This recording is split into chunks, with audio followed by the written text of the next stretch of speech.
YSR Congress party ప్రభుత్వ హయాంలో జగన్మోహన్ రెడ్డి ముఖ్యమంత్రిగా ఉన్నటువంటి సమయంలో రాష్ట్ర ప్రజల మీద వివిధ పన్నుల భారాన్ని జగన్మోహన్ రెడ్డి మోపితే ఇప్పుడు ఆంధ్రప్రదేశ్లో ఉన్నటువంటి కూటమి ప్రభుత్వం ఆ పన్నుల భారాన్ని తగ్గించే నిర్ణయం అయితే తీసుకుంటూ ఉంది. అందులో భాగంగానే గ్రీన్ ట్యాక్స్ పేరుతో గతంలో జగన్మోహన్ రెడ్డి లారీ యజమానుల మీద ఆయన భారాన్ని మోపినటువంటి నేపథ్యంలో ఆ భారాన్ని ఇప్పుడు చంద్రబాబు గారు తగ్గిస్తూ కీలకమైనటువంటి నిర్ణయం తీసుకున్నారు. ఆయన నిర్ణయం పట్ల ఇప్పుడు లారీ ఓనర్స్ అసోసియేషన్స్ అలాగే లారీ ఓనర్లు కూడా హర్షాతిరేకాలు వ్యక్తం చేస్తున్నటువంటి నేపథ్యంలో ఈ అంశం మీద మనం పూర్తి స్థాయిలో విశ్లేషణ చేసుకుందాం. ప్రస్తుతం మనతో పాటున్నారు ప్రముఖ రాజకీయ విశ్లేషకులు, ప్రముఖ సీనియర్ జర్నలిస్ట్ డివిఎస్ గారు. వారితో మాట్లాడదాం. సార్ నమస్తే. సార్ నమస్తే. సార్, గతంలో వైఎస్ఆర్సీపీ ప్రభుత్వ హయాంలో జగన్మోహన్ రెడ్డి ముఖ్యమంత్రిగా ఉన్నటువంటి సమయంలో రాష్ట్ర ప్రజల మీద వివిధ రూపాల్లో పన్ను భారాన్ని మోపితే ఇప్పుడు కూటమి ప్రభుత్వం మాత్రం ఆ భారాన్ని తగ్గిస్తూ నిర్ణయం తీసుకుంటుంది. అందులో భాగంగానే గ్రీన్ ట్యాక్స్ని తగ్గిస్తూ చంద్రబాబు ప్రభుత్వం నిర్ణయం తీసుకుంది. దీని మీద హర్షాతిరేకాలు అయితే వ్యక్తం అవుతూ ఉన్నాయి. దీని మీద మీ విశ్లేషణ ఏంటి సార్? ట్యాక్సీ నడిపేవాడిని ఏమంటారు? Taxi driver. ట్యాక్సీ వాళ్ళ.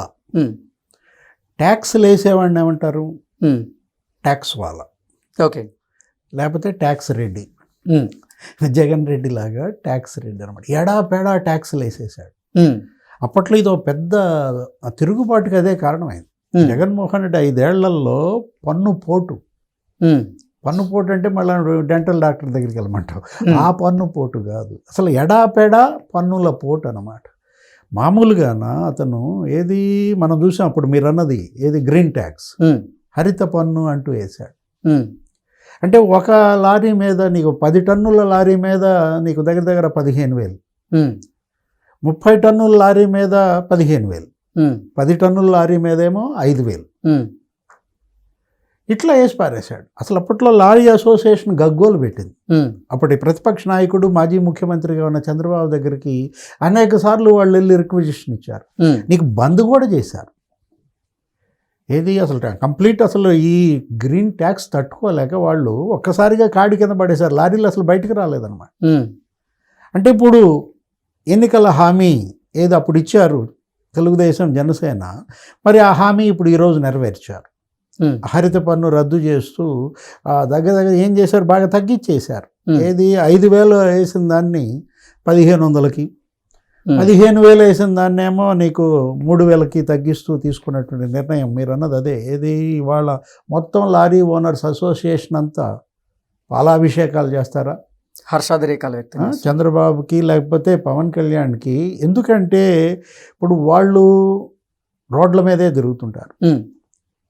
ఏది అసలు లారీ బయటికి వెళ్తే మళ్ళీ క్షేమంగా వచ్చుద్దా రాదా అనేది వాళ్ళకి లబ్ డబ్ అంటూ ఉంటుంది. చాలా కష్టాలు అనమాట. కాకపోతే ఏంటి, అదొక ఫ్యాషన్. వాళ్ళ తల్లుడు వాళ్ళ వారసత్వంగా ఈ లారీ బిజినెస్ వాళ్ళకి వచ్చింది, ట్రాన్స్పోర్ట్ అనేది. ఇప్పుడు మనం ఆటోమొబైల్ అదే కదా, అక్కడ ఆటో నగర్లు, ఎక్కడ విజయవాడ వాళ్ళ ఆటోమొబైల్ ఇండస్ట్రీ అంటే మరి అలాంటిది చివరికి వాళ్ళు ఆత్మహత్యలు చేసుకునే పరిస్థితి వచ్చింది.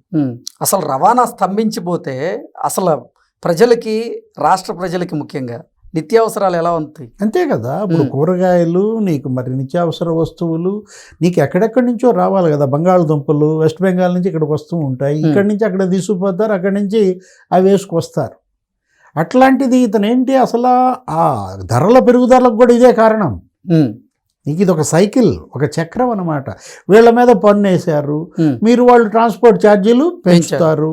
ఆ ట్రాన్స్పోర్ట్ ఛార్జీల వల్ల ఏమవుతుంది, సరుకుల ధరలు పెరుగుతాయి. ఒకవైపేమో పెట్రోల్ డీజిల్ రేట్లు, మరోవైపేమో ఈ గ్రీన్ ట్యాక్స్ అని లేకపోతే ఆ చెత్త పన్ను, అది మరీ ఘోరం.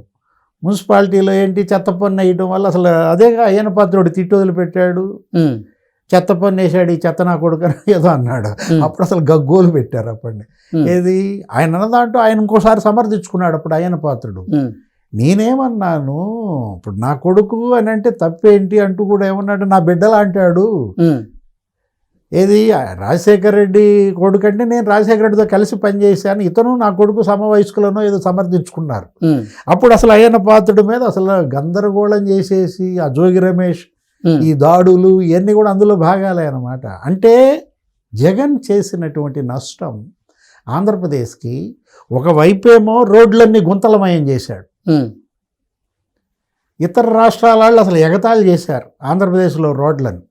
ఎక్కడో దాకెందుకు తెలంగాణ బీఆర్ఎస్ నాయకులు అన్నారు కదా, సింగిల్ రోడ్డు ఉంటే ఆంధ్ర, డబల్ రోడ్డు ఉంటే తెలంగాణ అన్నాడు పెద్ద ఆయన. ఎవరు? కేసీఆర్. అసలు కేటీఆర్ అయితే మరి బ్లాక్మెయిల్ చేశాడు, మీరు గనక మాకు ఓట్లు వేయకపోతే ఈ ఎన్నికల్లో మిమ్మల్ని ఆంధ్ర రోడ్ల మీద దిప్పుతా అన్నాడు. అక్కడ ఆ గుంతల దెబ్బకు దడుసు చేస్తారు, మన దగ్గర మన రోడ్ల మీద ఒక గుంత ఉందా అన్నాడు. అంటే నువ్వేమో రోడ్లు గుంతలమయం చేశావు, మరోవైపు ఈ ట్యాక్సులు, ఏది గ్రీన్ ట్యాక్స్. అసలు ఒకవైపు రోడ్ ట్యాక్స్ వసూలు చేస్తున్నారు, ప్రతి లీటర్ పెట్రోల్కి నీకు రోడ్ ట్యాక్స్ వసూలు చేసినప్పుడు ఎందుకు రోడ్ ట్యాక్స్ నువ్వు వసూలు చేసేది? రోడ్స్ బాగు చేయటానికే కదా.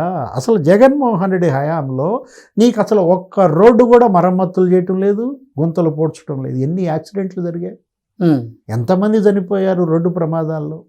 ఇప్పుడు ఈ ప్రభుత్వం వచ్చిన వెంటనే 1 ఇయర్లో 5,000 కోట్లతో నీకు రోడ్లన్నీ బాగుపడ్డాయి. గుంతలు లేని రహదారులుగా ఇవాళ తీర్చిదిద్దారు. పవన్ కళ్యాణ్ గ్రామీణాభివృద్ధి శాఖ మంత్రిగా గ్రామీణ రోడ్లన్నీ బ్రహ్మాండంగా చేశాడు, అద్దాల్లాగా మార్చాడు. అంటే ఇప్పుడు ఒక్క ఇష్యూ మనం తీసుకున్నట్లయితే, మీరు పన్ను వేసినప్పుడు ఆ పన్ను ద్వారా వచ్చిన ఆదాయాన్ని ఏం చేయాలి? ప్రజా సంక్షేమానికి ఉపయోగించాలి. అది లేకపోగా అది స్వాహ ఇది స్వాహ, సర్వం స్వాహ చేశాడు జగన్మోహన్ రెడ్డి అనమాట. ఎక్కడో దాకెందుకు నీ కరెంటు ఛార్జీలు ఎన్నిసార్లు పెంచాడు? కరెంట్ ఛార్జీలు 9 సార్లు కరెంట్ ఛార్జీలు సీఎంగా పెంచి పోతూ పోతూ ఇంకొక 2 సార్లు పెంచు అని చెప్పి ఆదేశాలు ఇచ్చి వెళ్ళాడు. జగన్మోహన్ రెడ్డి దిగిపోయిన తర్వాత కూడా justice Nagarjuna Reddy IRC commission అని సంతకం పెట్టిపోయాడు ఇంకో 2 సార్లు పెంచమని. అంటే 11 సార్లు అతను కరెంటు ఛార్జీలు పెంచాడు. అతనే మళ్ళా ఇప్పుడు ప్రతిపక్షంలో కరెంటు ఛార్జీలకు వ్యతిరేకంగా ధర్నా అంటాడు. చంద్రబాబు ప్రభుత్వం కరెంటు ఛార్జీలు పెంచింది అంటాడు. చంద్రబాబు ప్రభుత్వ ఆధ్వర్యంలో వేసిన ఈఆర్సీ కరెంటు ఛార్జీలు పెంచకపోగా ఇంకా ఛార్జీలు తగ్గించమని ఇస్తోంది. ఆ ట్రూ అప్ ఛార్జీలు, ఏ రకరకాల ఛార్జీలు ఉంటాయి. ఏంటి అలాంటివన్నీ కూడా మరి అటు ప్రత్యక్షంగా వేస్తున్నారు, పరోక్షంగా వేస్తున్నారు. ఇప్పుడు ఈ ప్రభుత్వం వచ్చిన వెంటనే ఆ ట్రూ అప్ ఛార్జీలు ఎత్తేసింది. జగన్ ఏమంటాడు? అతను 11 సార్లు కరెంటు ఛార్జీలు పెంచి అతనే ధర్నా చేస్తే ఇప్పుడు దీనికి కూడా చేయమని ధర్నా. ఏది ఇప్పుడు హరిత పన్ను మరి 3,000 1,500 వేయడం ఏంటి? దీనికి వ్యతిరేకంగా లారీ అసోసియేషన్ అందరితో ధర్నా చేస్తున్నా అంటాడా? తిమ్మిని బిమ్మిని చేస్తాడు. తను వేసి చంద్రబాబు వేసాడు అని చెప్పి గగ్గోలు పెడతాడు అనమాట. ఇప్పుడు మనం చూసాం, మామిడి రైతులు అంటాడు, లేకపోతే మిర్చి రైతులు అంటాడు, పొగాకు రైతులు అంటాడు. నువ్వు రైతులకి ఎంత అన్యాయం చేశావు? రైతు భరోసా అన్న పేరుతో నువ్వు వాళ్ళకి 20,000 కోట్ల మోసం చేశాడు. ధాన్యం రైతులకే నీకు దగ్గర 1,650 కోట్లు బకాయి పెట్టాడు. నువ్వు రైతుల గురించి ఏ విధంగా మాట్లాడతావు? అదేమంటే రైతు పోరు అని చెప్పి ఇంకొక ఆందోళన అంటాడు. జగన్మోహన్ రెడ్డి కింద పడ్డా తనదే పై చేయి అనే రకం అనమాట. ఇవాళ జనం తెలివి మీరారు. నువ్వు మోసం చేయాలన్నా నీ చేతిలో మోసపోవటానికి సిద్ధంగా లేరన్నమాట. ఒకవైపు ఏమో అటు సంక్షేమ పథకాలు అమలు చేస్తోంది ఈ ప్రభుత్వం. నిన్నగాక మొన్న 10,000 కోట్లు తల్లికి వందనం ఇచ్చారు. మనం చూసాం పింఛన్లు, ఒక పింఛన్ల మీదే ఈ సంవత్సరంలో 34,000 కోట్లు ఖర్చు పెట్టారు. వృద్ధాప్య పింఛన్లు అంటే అటు వెల్ఫేర్ యాక్టివిటీస్ చేస్తున్నారు, పేదల సంక్షేమం. జగన్ అన్న క్యాంటీన్లు మూసేశాడు, వీళ్ళు 210 అన్న క్యాంటీన్లు తెరిచారు. మళ్ళీ రేపు ఇంకొక 70 ఓపెన్ చేస్తున్నారు. అంటే నువ్వేమో పేదల పొట్ట కొట్టావు, వీళ్ళేమో పేదల పొట్ట నింపుతున్నారు. ఓకే, నువ్వు ట్యాక్సులు వేసావు, వీళ్ళేమో ట్యాక్సులు రద్దు చేస్తున్నారు, ట్యాక్సులు తగ్గిస్తున్నారు. అంటే ప్రజల పైన భారాలు తగ్గించేదే ప్రభుత్వం, ప్రజల పైన భారాలు మోపేది ప్రభుత్వం కాదు. ఓకే, చాణక్యుడు ఏం చెప్తాడంటే, పన్ను వేయడం అనేది సీతాకోక చిలుక పువ్వుపై వాలి తేనె ఎలా గ్రోలుతుందో, పువ్వుకు నొప్పి లేకుండా తేనె తీసుకుంటుంది. ఆ విధంగా ప్రజలకు నొప్పి తెలియకుండా పన్ను ద్వారా ఆదాయం రాబట్టు అని ప్రభుత్వానికి సూచించాడు. ఎవరు? చాణక్యుడు. అదే చాణక్య నీతి అంటాం. వీళ్ళు ఏం చేస్తున్నారు? నొప్పి తెలియకుండా మకరందం గుర్రలుతున్నారా? అసలు వీళ్ళు నొప్పి తెలియకుండా పువ్వుని నలిపేసి మకరందం గుర్రలుతున్న ప్రభుత్వాలని చూస్తున్నాం అన్నమాట. ఏదైనా ఈ చర్యని అందరూ స్వాగతించాలి, హర్షించాలి. ప్రజలపై భారాలు తగ్గించేటటువంటి ప్రతి చర్య జన ఆమోదం పొందుతుందన్నమాట. ఇప్పుడు లారీ అసోసియేషన్ కేవలం ఒక్క దానికే కాదు ఈ మేలు. ఇప్పుడు లారీలు ఎన్ని ఉంటాయి నీకు? మహా ఉంటే మొత్తం ట్రాన్స్పోర్ట్ వెహికల్స్ ఆంధ్రప్రదేశ్లో నీకు ఒక 16 లక్షలు ఉంటాయి. దాంట్లో లారీలు ఒక 5.5 లక్షలు ఏమో ఉంటాయి. ఏదైనా దీనివల్ల ఫలితం ఏంటి? ట్రాన్స్పోర్ట్ ఛార్జ్ తగ్గుద్ది. 15,000ది నువ్వు 3,000 చేశాడు, మరి ఎంత తగ్గుద్ది నీకు? 1,500 చేశారు.